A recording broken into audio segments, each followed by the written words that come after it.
Sirsnīgi sveicieni visi. Turpinot tēmu bez filtriem sejai. Šodien parunāsim par tupotsodu, žokļa līniju, kaklu. Ar ko mēs sākam? Ja pirmīt sejai, lai nebūtu tūski, es stāstīju par to, kad jāizkustina matu daļa, lai tur nepielīmēs, lai notiek asins cirkulācija, limfas plūsmas. Tad, lai zodiņš būtu taisns, protams, strādājam ar visu mugurkaulu.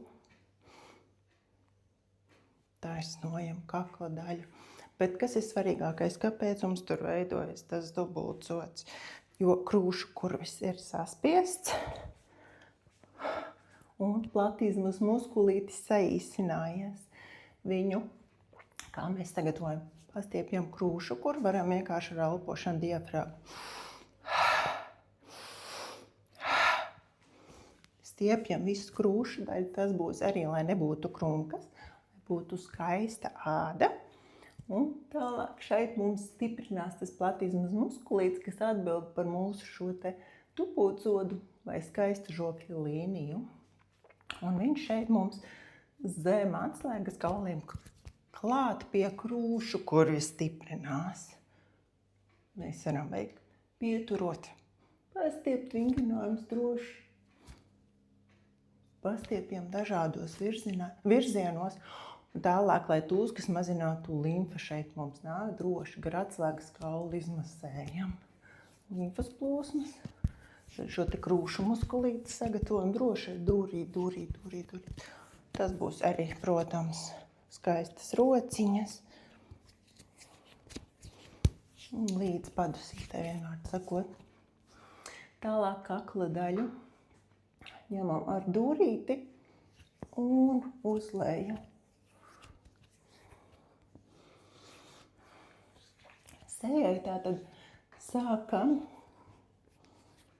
no lejas, no krūtis, kakls, un tikai pēc tam ejam uz augšu. Tā mums te tā limfa lai aiziet.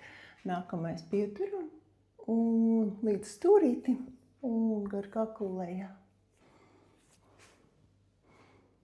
Varam šādi.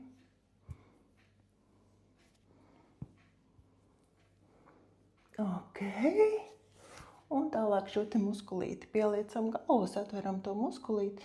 Ja mēs viņu varam pastiept, viņam ir jābūt mīkstam, elastīgam. Satveram viņu, izmīcam, pastiepjam, izkustinam. Brīnišķīgi. Un tālāk, kas vēl ar žokļa daļai, strādāt ar mēli, ar sakodienu. Mēli spiežam klāt pie augslejām un varam vaļā, cik vien varam atvērt muti vaļā.